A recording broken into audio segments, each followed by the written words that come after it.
Apocalipse 3 afirma para nós que Jesus é aquele que tem a chave de Davi.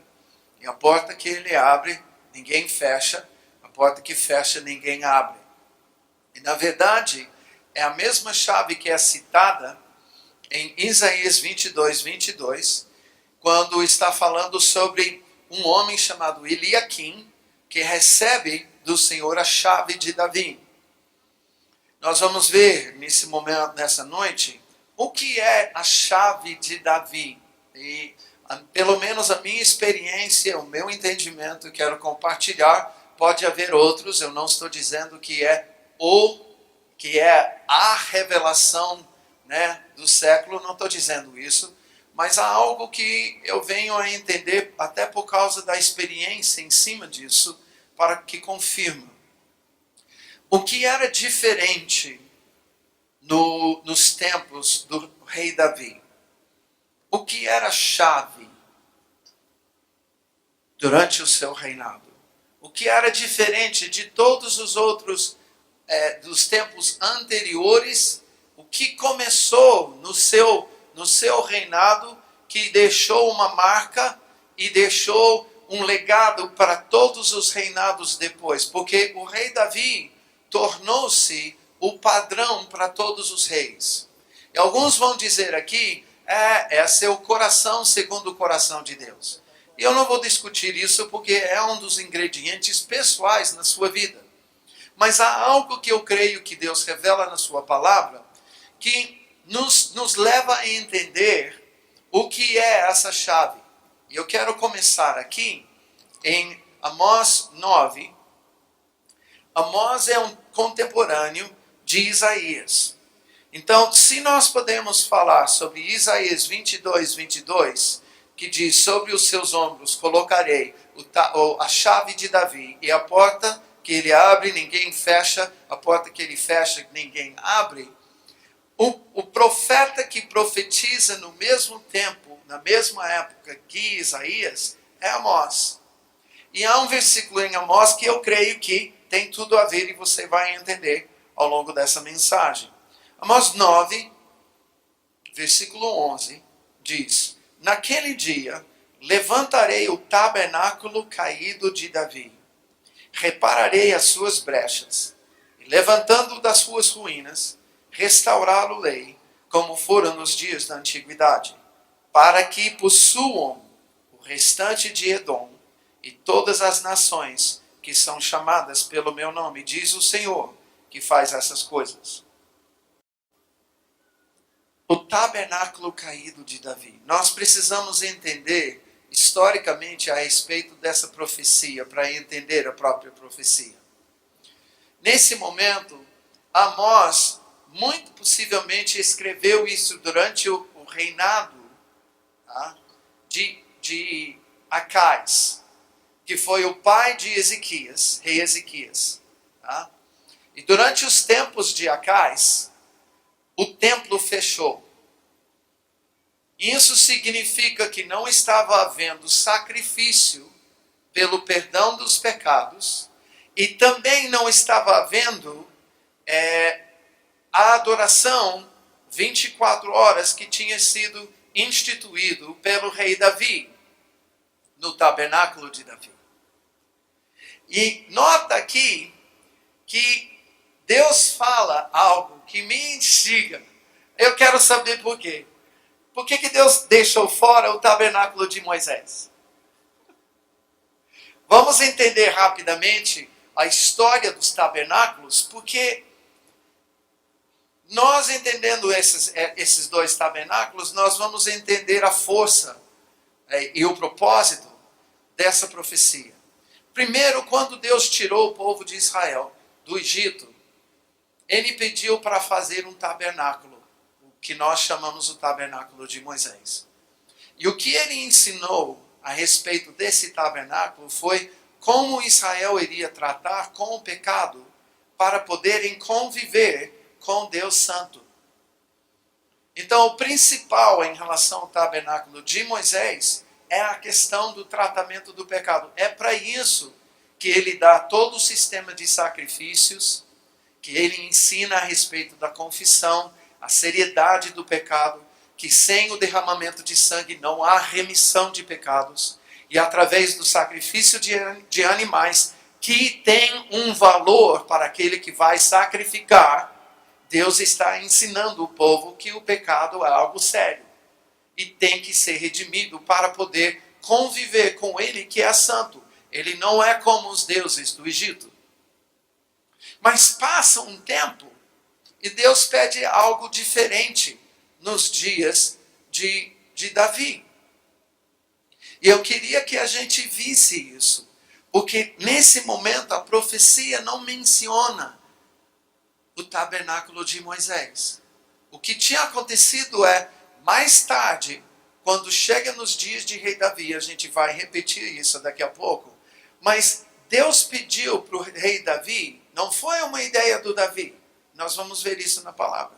Deus pediu para o rei Davi fazer um tabernáculo e colocar sacerdotes que sabiam cantar, que sabiam tocar músicas, e queria que eles profetizassem ali. Profetizassem o quê? O reino de Deus em Israel. E você pode ver isso nas letras que eles cantavam dentro do tabernáculo, tá? E mais tarde no templo, que temos nos Salmos. Levantai, ó portas, as vossas cabeças, nós cantamos até hoje. De onde vem isso? Dos Salmos. Para que entre o Rei da Glória, de onde vem isso? Dos Salmos. Foram músicas que receberam ali no ambiente da adoração do tabernáculo, quando eles estavam adorando. Quando chega o momento do templo de Salomão, junta-se o sistema sacrificial do tabernáculo de Moisés e os turnos de adoração 24 horas, 7 dias por semana do tabernáculo de Davi. E no templo existem os dois tabernáculos. A essência dos dois tabernáculos. Entende? Isso é importante entender. Porque agora, séculos depois de juntar esses dois no templo de Salomão, chegam os dias da profecia de Amós. E Deus fala, eu voltarei e reedificarei o tabernáculo caído de Davi. Não faz nenhuma menção do tabernáculo de Moisés. Não faz nenhuma menção do tabernáculo de Moisés. E eu lendo isso, é como se eu entendesse que Deus tivesse saudade daquele tabernáculo de Davi. Uma saudade que ele não tinha em relação ao tabernáculo de Moisés. Havia algo especial em relação ao tabernáculo de Davi que não tinha no tabernáculo de Moisés. Não que a gente não precisasse tratar o pecado. Não é isso. Mas há algo especial nesse tabernáculo de Davi que Deus instituiu por uma revelação ao Davi pelos profetas Natã e Gade. Profetas nos tempos do rei Davi. E agora na profecia de Amós, quando o templo tinha fechado nos dias de Acás, o pai de Ezequias, ele profetiza que ele vai reedificar o tabernáculo caído de Davi. Ou seja, tinha parado a adoração no templo. Mas ele não fala, eu vou reedificar o templo. Ele fala, eu vou reedificar o tabernáculo caído de Davi. O que era? O que era tão especial para Deus que ele só faz menção disso? E eu creio que para isso a gente precisa voltar ainda mais na história. E é o que eu chamo a visão profética da adoração na terra. A visão profética da adoração na terra. Eu quero que você imagine comigo algumas coisas, tá? Que não aconteceram, mas vamos avaliar algumas coisas como se acontecesse. Deus colocou Adão e Eva no jardim do Éden. Eu considero isso a semente do reino de Deus na terra. Ele deu nesse jardim abrigo, alimento e segurança para Adão e Eva e para a sua descendência. Além disso, era um lugar de paz, de alegria e de justiça no Espírito Santo. Todos os dias, eles experimentavam a presença do Senhor na viração do dia. E eu considero esse momento que eles caminhavam com Deus no jardim o tempo de adoração. E como eu já mencionei o outro dia, não há nenhuma menção de instrumentos. Não há nenhuma menção de cânticos. Como nós, é tão comum para nós, a gente não sabe adorar sem músicos, sem cantores, sem instrumento. Nós pensamos, e eu creio erradamente, que para adorar ao Senhor é necessário cantar, é necessário tocar. Não é. Eles começaram a adorar ao Senhor simplesmente se relacionando com Deus. É um tempo tete a tete, ombro a ombro, sentindo a presença um do outro e curtindo essa presença. Foi assim que o ser humano começou a adorar ao Senhor. E isso era suficiente para Deus manifestar a sua presença. Agora, Deus deu uma ordem para esse casal. Ele disse: sede fecundos, multiplicai-vos, enchei a terra e dominai-a. Então, vamos imaginar eles cumprindo essa ordem, essa sequência de coisas, sem que houvesse pecado. Como seria o mundo hoje? Primeiro, todo mundo estaria aqui sem roupa. Misericórdia. Segundo, provavelmente a gente não estaria dentro de um prédio. Não haveria necessidade. Porque toda a terra seria climatizada.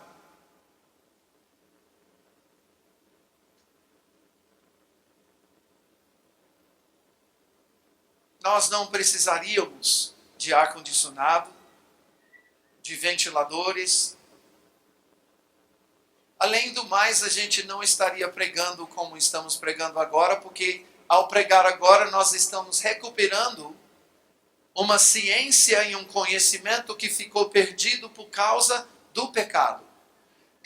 Há uma coisa que a gente conversou lá em Londrina, e a gente conversa na nossa escola, Caminho do Rio, onde um rapaz que estava conosco, ele falava, diz que os cientistas, que o ser humano hoje usa apenas 5% do seu cérebro.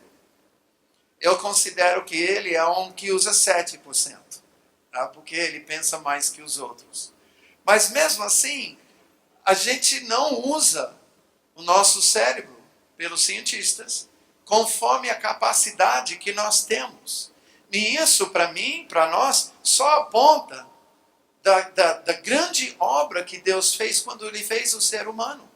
Agora, imagina como seríamos se a gente usasse 100% da nossa capacidade mental. Não haveria esses problemas. A ciência que a gente teria hoje seria uma coisa impressionante. E Deus queria isso. Todos nós seríamos gênios. Alguém que não se considera muito esperto, muito inteligente, você seria um gênio. Porque toda essa perda de ciência, de conhecimento, é devido ao pecado. Além disso, a terra estaria cheia hoje, já como estamos, cheia dos descendentes de Adão e Eva. Tem descendentes de Adão e Eva aqui? Agora, tem gente que não levantou a mão. Eu quero saber, você é mutante? Quem é você? Eu quero ver seu RG. Tem descendente de Adão e Eva aqui, não tem? Todo mundo? Ah, tá. Mas é interessante que há uma estatística que eles têm tentado calcular qual seria a população humana não houvesse a morte. E hoje, a população humana seria apenas o dobro. E você pensa em cidades como São Paulo, como Rio de Janeiro, e você fala, ai, não se preocupe. Toda a terra seria habitável. Toda a terra seria habitável. Isso significa que a gente podia visitar Adão e Eva. Conversar com eles para saber como é que estavam as coisas milhares de anos atrás. A gente provavelmente teria que entrar numa fila, né? Bem grande, de outros que também queriam conversar com eles. Mas as coisas seriam bem diferentes. Mas eu queria que você reparasse comigo uma coisa em específico. A gente teria aprendido uma prática, um costume com os nossos pais, Adão e Eva. Que na viração do dia, a gente iria passar um tempo com Deus.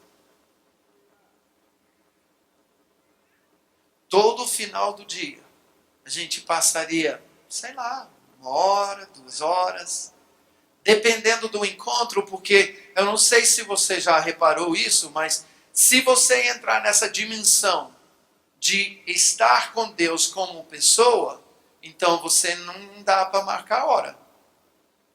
Você fica até Deus liberar. E talvez Deus vai falar com você, amanhã eu te vejo. Não vai não!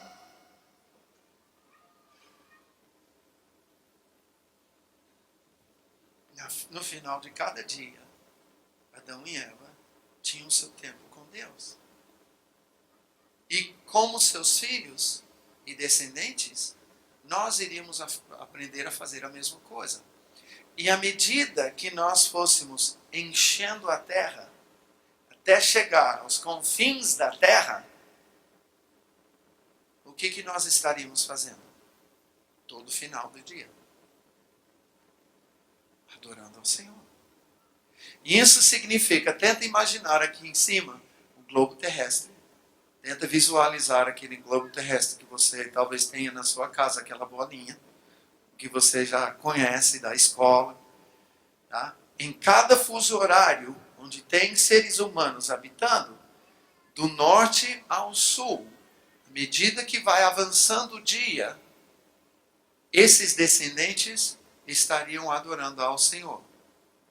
E eu gosto de pegar uma ilustração do pessoal do Bola de Neve, né, a igreja Bola de Neve. Deus estaria surfando uma onda de adoração que nós estaríamos levantando todos os dias, no final do dia. E Deus seria adorado 24 horas por dia, em algum lugar na terra. Não iria parar a adoração ao Senhor.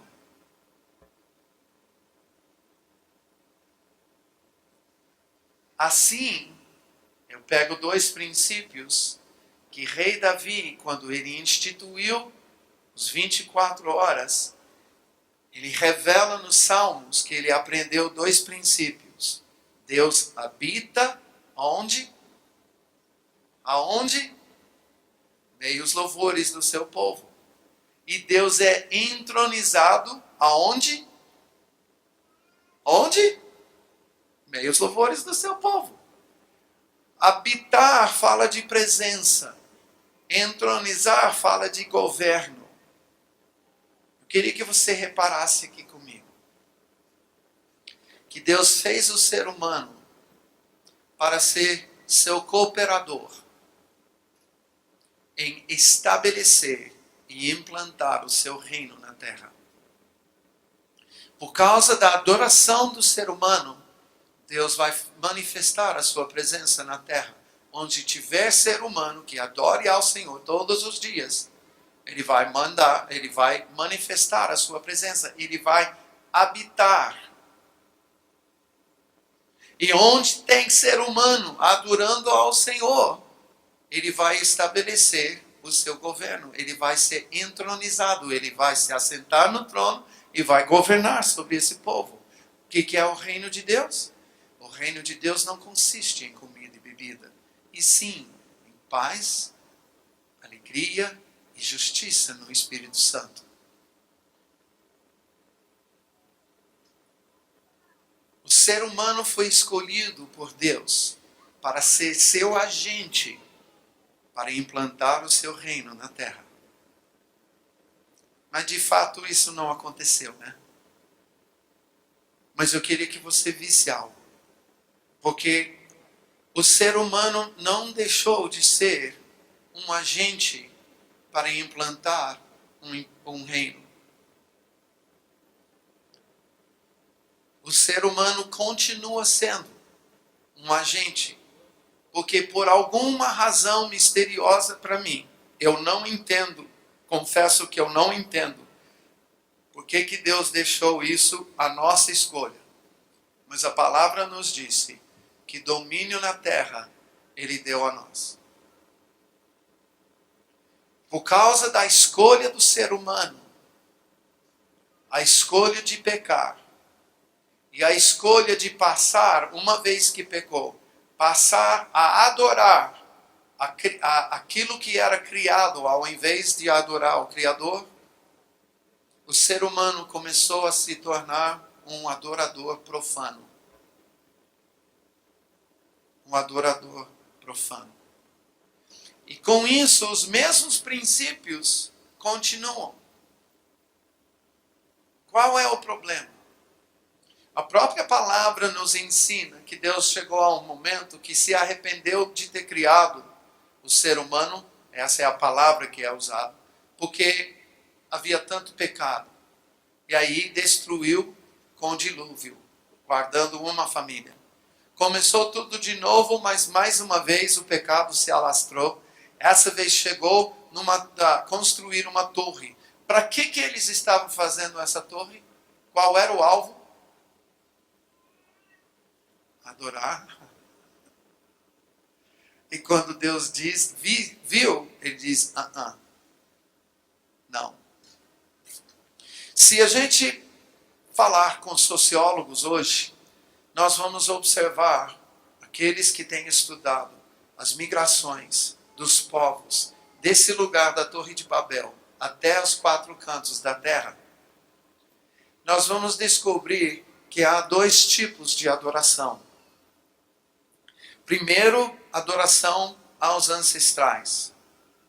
Então é assim, uma clã buscando um lugar para morar, uma clã nômade, com as suas tendas, buscando um lugar, sai desse lugar, da Torre de Babel, e começa a procurar uma terra para morar, porque já não se entende mais esse povo. Deus confundiu as línguas. So you wake up in the morning one day, and your neighbor is talking to you, and you don't understand a thing he's talking about. And so he asks you to go get the hammer. Go get the hammer. Let's go build the tower. Okay? Ok, eu não sei o que você falou, mas ok. E a questão é que você não entende esse vizinho olha para um outro, e eu não sei falar japonês, então... e você não está entendendo nada do outro, porque todo mundo, o que Deus fez ali? Todo mundo não se entendia. Não se entendendo mais, isso fez todo mundo sair da cidade e procurar novos lugares. Então uma clã vai e procura novos lugares, e estão descendo, beirando um rio. Eles avistam um lugar cheio, assim, verde, parece que está bem legal lá, mas eles têm esse rio para atravessar, e as águas são turbulentas e não dá. E eles estão tentando saber por onde atravessar. Aí um dia, de repente, a esposa do cacique, ela grita, é aqui, meu marido, é aqui. Ele, o que é aqui? Ela chega e ela explica para ele, eu sonhei 2 noites atrás, que a sua avó estava do outro lado do rio, num lugar, e ela falou para mim, vem para cá. E esse é o lugar que eu vi no sonho. Aí ele chama os guerreiros, e os guerreiros atravessam o rio, eles conseguem atravessar, aí vem todo mundo atrás, chega do outro lado, o que acontece? Toda clã adora e agradece a quem? A vovó. E entre os povos tem a adoração aos ancestrais. Com o tempo, esses mesmos demandam mais sacrifícios e mais oferendas. Mas as histórias dos povos estão cheias dessas histórias. O outro são os espíritos ou os deuses da natureza. Então você tem uma outra clã que também está procurando um lugar para morar, tá? Um lugar legal, eles estão caminhando e tem uma passagem, mas à medida que eles vão, é cada vez mais deserto, mais deserto, mais deserto. Aí um dia, os guerreiros, eles decidem pegar algumas plantas que eles já conheceram, tá? E eles pegam essas plantas e eles jogam no fogo. Porque quando eles jogam essas plantas no fogo, sai uma fumaça. E aí, respirando essa fumaça, eles ficam meio doidão e passam a ver coisa que ele não está acostumado a ver. E é assim que foi o uso de drogas pelos povos indígenas, para ter contato com o mundo espiritual. Aí tem um guerreiro que está ali, para lá de Bagdá, tá deitado ali, ele está alucinando. No outro dia levanta grog, aí ajuda a fazer as coisas, mas nesse dia a clã vai adiante. E chegando lá, numa certa altura, ele olha para a direita e ele vê um lobo. E ele grita, vem comigo! E ele vai correndo atrás do lobo e está todo mundo pensando que ele está louco. E ele corre, sobe uma montanha, um caminho que tem lá atrás do lobo, e ele vai. De repente atravessa, o que tem do outro lado? Uma planície verde. Aí, chama todo mundo, vem toda a clã, atravessa do mesmo jeito que ele atravessou, o que acontece lá do outro lado? Uma adoração ao Deus, ou ao espírito da natureza que se representa com o lobo.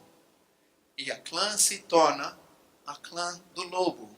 Inclusive o cacique agora passa a usar o crânio de lobo na sua cabeça. Passa a usar a pele de lobo para suas vestes. E os povos da terra têm isso.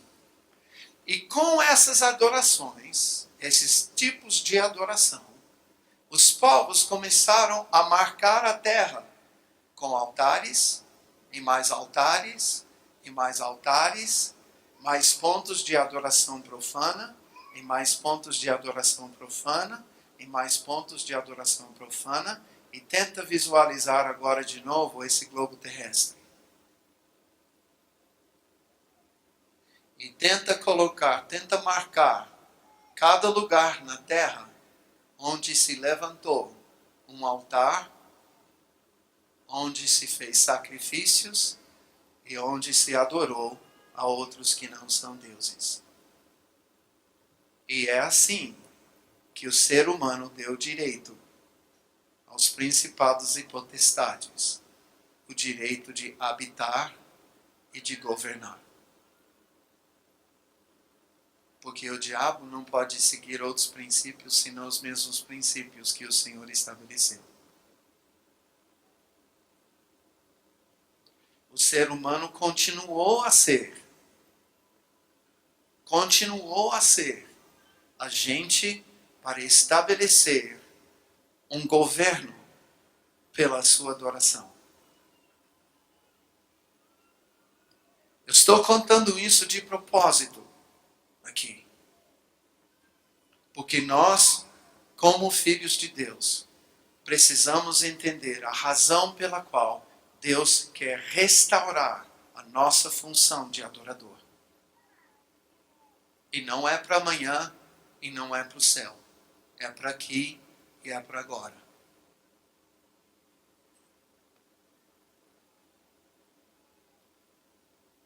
Se a gente não adorar conforme o plano original de Deus na terra, o inimigo está articulando a sua adoração. Você reconhece isso ou não? Tem gente que está olhando. O que é carnaval, amado? Folclore? Folclore? Folclore? É uma lenda? Invocação aos outros deuses, aos espíritos, a entidades, a história das trevas. E articulando uma adoração que começa à tardezinha e vai até a madrugada. Mas isso começou, amado, em dezembro. Toda a articulação disso envolve uma indústria na nossa nação. É coisa séria. Tão séria para o diabo, que à medida que vai crescendo a igreja do Senhor, basta a igreja não interceder e não adorar, que o diabo fica feliz. Porque ele ainda terá o direito de habitar e governar. Por isso eu falei a outra noite que a nossa arma de batalha espiritual mais poderosa é uma adoração, um coração quebrantado diante do Senhor. Porque é isso que Deus procura de nós. Esse foi o plano A de Deus em relação ao ser humano.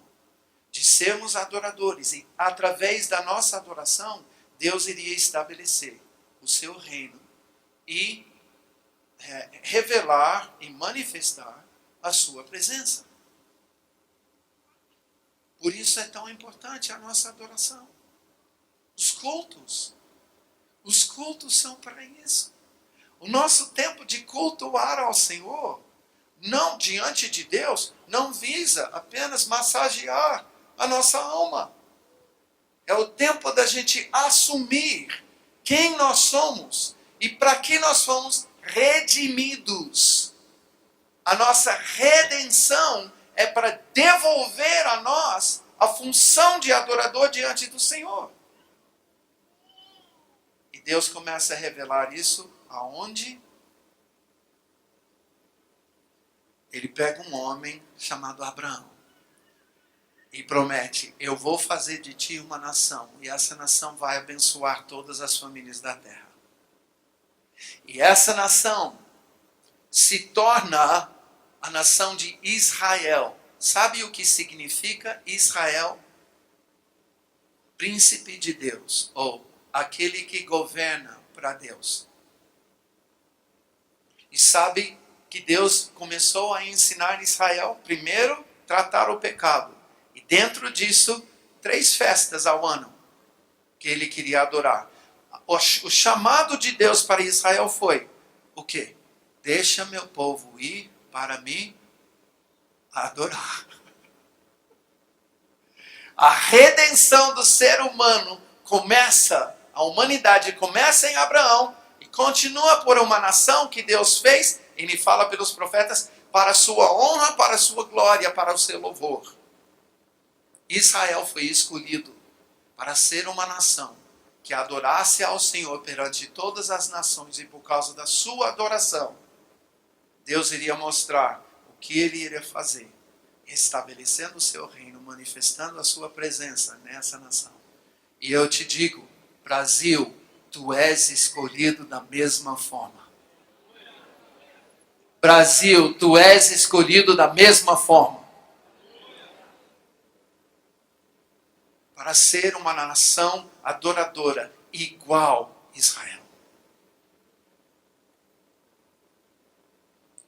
Chega um momento que Deus, ensinando sobre essas 3 festas e fazendo o tabernáculo de Moisés, Deus faz algo muito especial. Ele começa a comandar na nação. E a nação começa a experimentar milagre e milagre e milagre e milagre e reino de Deus. E quando se afasta do Senhor, as coisas vão mal. Mas quando volta para o Senhor e segue os sacrifícios e as festas, aí eles são abençoados. Eles começam a viver isso.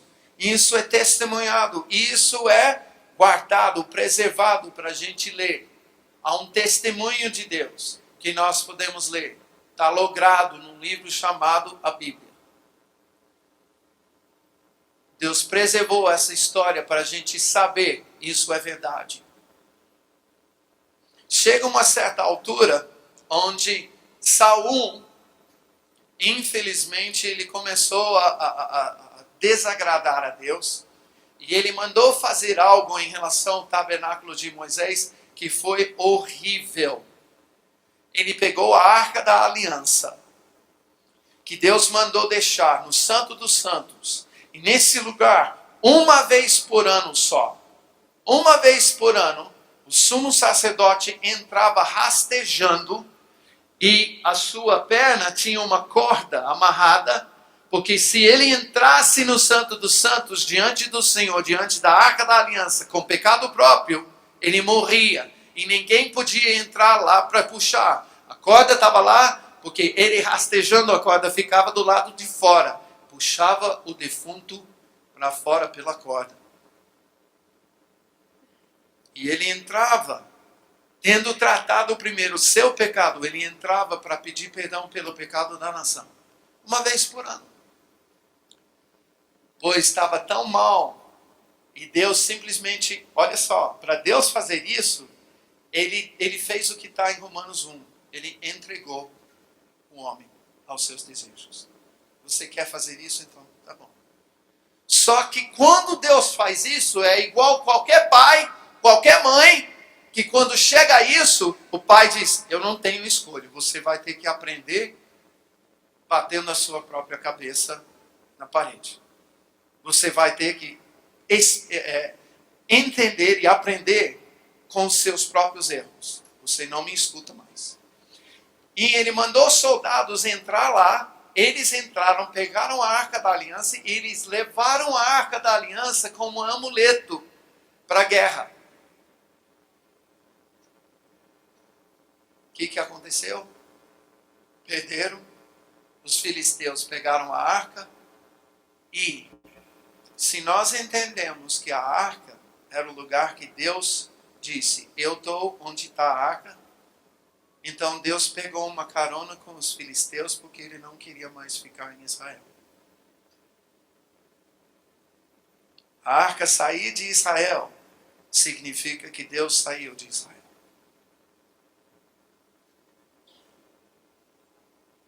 Foi lá para o templo de Dagon. E lá o que acontece? Você lembra a história? Eles colocam a arca diante de Dagon. Tá? Aí fecha o templo à noite, levanta na outra manhã e de repente Dagon está prostrado diante da arca.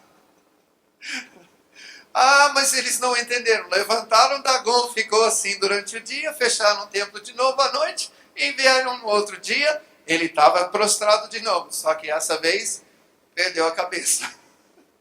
Aí eles entenderam, opa! E encheu eles o temor desse Deus estranho. E ele falou isso, eles falaram, isso é por causa do Deus, do povo de Israel. E se nós ficarmos com essa arca aqui, ele vai destruir a gente como ele destruiu Dagon. Então, o que eles fizeram? Deus, leva para onde o Senhor quiser. Colocaram num carrinho, tá? E tocaram os bois. Vai, os anjos que levem. Esse Deus desse povo que leve para onde ele quer. Foi para a casa de Obed-edom. Tá? Voltou para Israel, mas não voltou para o tabernáculo de Moisés. Não voltou para o tabernáculo de Moisés. Uau! O que Deus estava fazendo? O que Deus estava fazendo? pegou uma carona, saiu, falou, desse jeito eu não fico em Israel. Foi para a casa de Obed-edom, com muito temor recebeu, e a palavra diz o quê? Deus abençoou a casa de Obed-edom, até porque ele recebeu a arca e guardou com temor. Mas, nisso, muda-se o rei. Saul foi morto pelo Senhor, a palavra diz em Crônicas, foi morto pelo Senhor, e o Davi assumiu o reinado. O problema é que só 2 tribos reconheceram ele. Mas Davi sabia que Deus profetizou sobre eles que seria todo Israel. Então ele ficou na dele até que todas as tribos reconhecessem e viessem ungí-lo como rei. Mas uma vez ungido como rei, veja o que acontece. Eu só vou falar sobre isso para preparar para amanhã. Tá bom? Aqui eu sei que já está avançando a hora. Davi, o rei Davi, coração segundo o coração de Deus. É como se ele tivesse um radar, o que eu chamo um deusômetro. E ele percebe, Deus não dá. Ele conhece todo Israel, maior guerreiro. Ele conhece toda a nação, todas as regiões. Ele vai lá para o norte.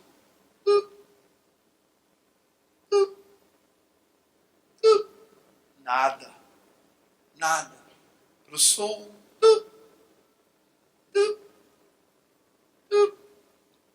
E nada. Ele está pensando, cadê Deus? Para o leste. Para o oeste.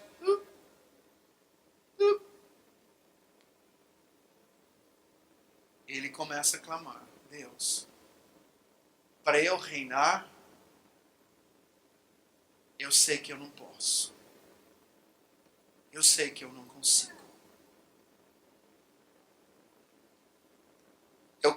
Eu afirmo algo. Você sabe por que Saul ficou louco?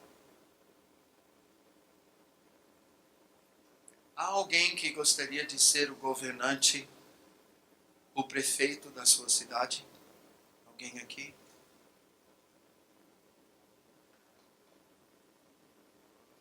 Não fala de forma leviana. Seriamente, você gostaria de ser o governante da sua cidade? Eu não gostaria. Eu não sou preparado para isso. Saul foi escolhido para ser rei, mas ele bagunçou e fez exatamente o que ele não podia. Ele seria ungido pelo rei Saul, pelo profeta Samuel. Ele usurpou o sacerdócio no momento e ao invés de esperar Samuel para ungí-lo, para ser rei, derramaram unção sobre ele. A gente vai pensar, não, mas é só óleo. Não. Esta unção era a capacitação divina para ele poder governar uma nação. Não tinha Mackenzie na época, não tinha Harvard na época, não tinha Oxford na época, não tinha alguém que ensinasse alguém a ser rei em Israel. Eles não tinham tido os reis. Tinha juízes, mas Saul não foi aprendiz de nenhum juiz. E de repente ele tem que governar a nação, mas chega um momento e ele faz exatamente o que não podia. E ele não recebe a capacitação. Eu acho que se alguém chegasse em mim e dissesse, você tem que ser o governante dessa cidade, ou desse estado, ou dessa nação, eu ficava louco.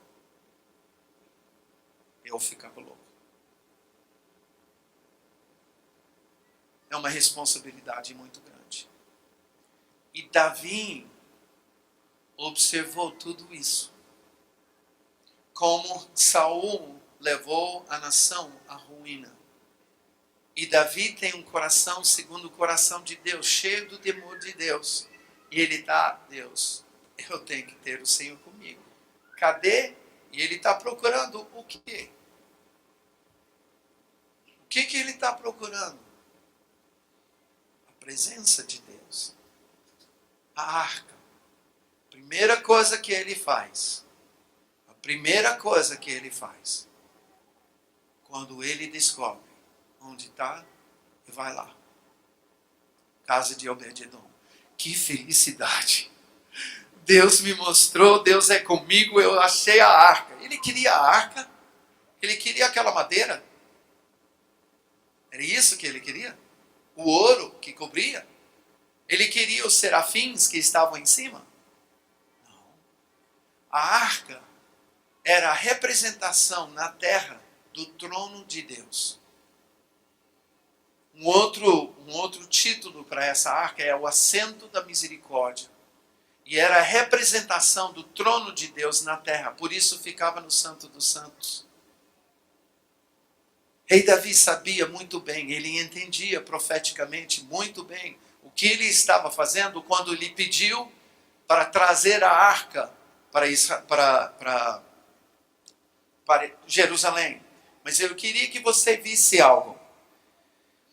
2 Crônicas, e com isso termino hoje. A gente vai pegar daqui amanhã. 2 Crônicas 29.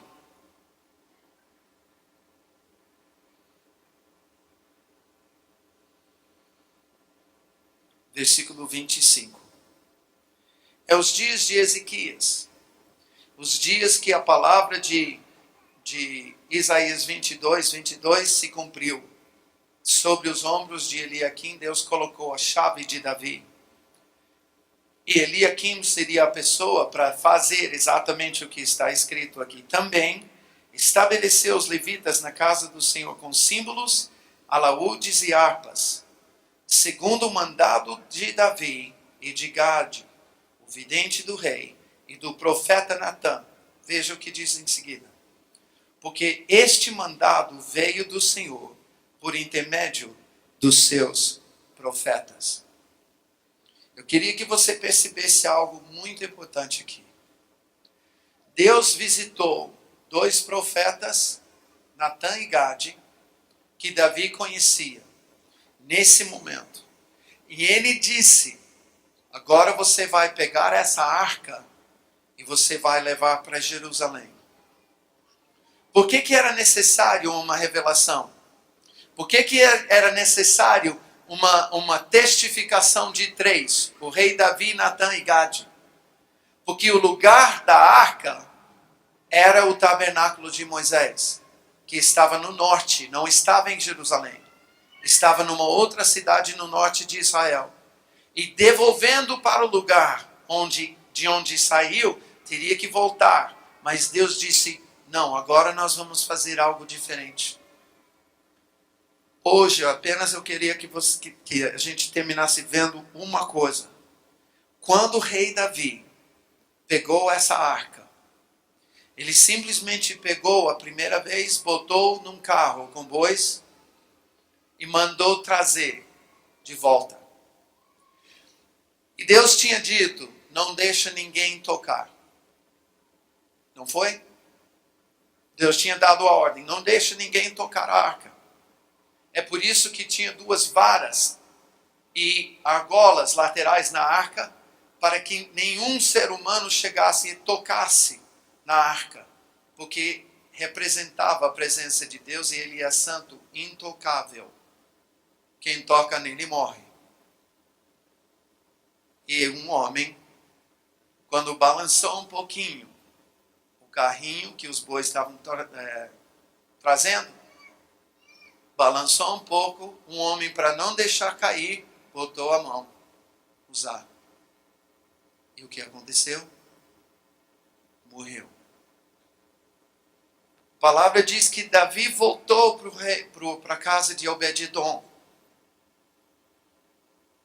E ele ficou desgostoso, é o que diz em Crônicas. Ele ficou desgostoso e começou a reclamar com Deus. Senhor, o que é isso? O que é isso, Senhor? Como que o Senhor deixa uma coisa dessa acontecer? Aí Deus fala com ele e nós vemos no resultado a evidência do que Deus falou. Porque a palavra diz que voltando da casa de Obed-edom para Jerusalém, de 6 em 6 passos, pararam e sacrificaram. Qual é a implicação desse sacrifício?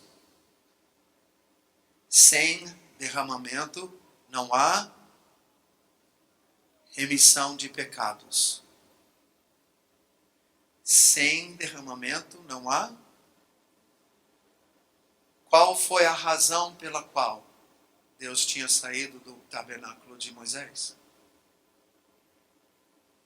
Pecado.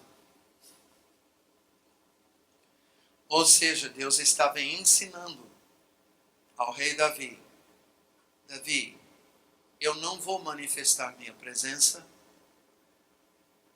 de uma forma leviana ou barata. Tem que tratar o pecado. É pelo pecado, por causa do pecado, que me afastei. E vocês têm que tratar o pecado. Quando eles sacrificavam de 6 em 6 passos, eles estavam pedindo perdão. Não está escrito especificamente. Mas todo judeu vai entender que onde se faz sacrifício, se faz confissão. Há um arrependimento pelos pecados que levaram ao Senhor a sair. E de 6 em 6 passos, eles deixaram o chão marcado com sangue, em arrependimento. E aí, chegaram em Jerusalém. Deus apontou um lugar e disse: põe a tenda, põe uma tenda aqui, e põe a arca no tabernáculo. Peço para você voltar amanhã, porque a partir daí, nós vamos entender o que Deus estava fazendo nesse tabernáculo. E creio que Deus vai nos dar umas experiências amanhã, todo especiais. Todo especiais. Eu quero encorajar você a voltar amanhã. Vamos orar? Pode ficar em pé se quiser. Senhor, nessa noite, eu quero pedir a visitação do Senhor sobre as nossas vidas. Nessa noite, Pai, eu quero pedir a ministração do Teu Espírito em sonhos, em conversas. E, Senhor, como o rei Davi, nós estamos buscando a Tua presença. Nós não queremos trocar a Tua presença por um anjo que vai à frente. Como Moisés, nós queremos o próprio Senhor, não basta Teu anjo. Como o rei Davi, nós queremos a Tua presença porque entendemos que a Tua presença manifesta em nossas vidas, vai nos ministrar. Na presença do Senhor nós vamos sentir a Tua santidade, o Teu amor. Na presença do Senhor nós vamos sentir a segurança que procuramos. Na presença do Senhor nós vamos ser corrigidos e repreendidos com muito amor, disciplinados por um Pai que nos ama e quer nos transformar à imagem do Seu Filho Jesus. Procuramos, Senhor, a Tua presença. Nessa noite, Pai, eu quero pedir, se há alguma coisa que está impedindo, nós não queremos a experiência de usar. Nós não queremos a experiência de sermos rejeitados também. Mas, Pai, eu peço em nome de Jesus, que o Senhor venha nos falar daquilo que nos separa de Ti. Queremos, Senhor, a Tua presença nos nossos lares. Queremos, Senhor, a Tua presença nos nossos casamentos, nos nossos relacionamentos com os nossos filhos. A Tua presença, Senhor. Ensina-nos sobre a Tua presença. E dá-nos, Senhor, a Tua presença. Em nome de Jesus. Em nome de Jesus. Você quer isso? Faça uma oração sua nesse momento. Sua.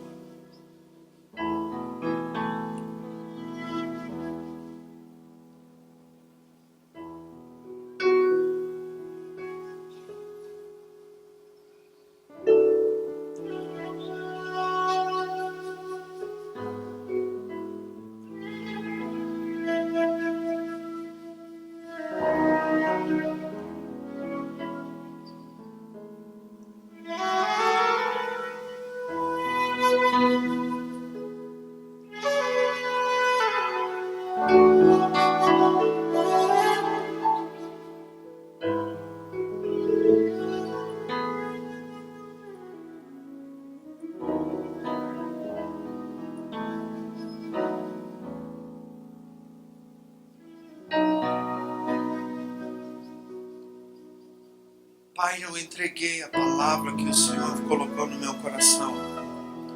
Há um desejo muito grande de pedir que o Senhor confirme essa palavra, especialmente em relação a sermos adoradores.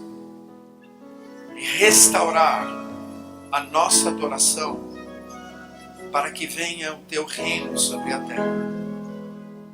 Não sei como o Senhor vai fazer isso, a não ser dando experiências no meio da adoração. Então eu te peço essas experiências que venham confirmar.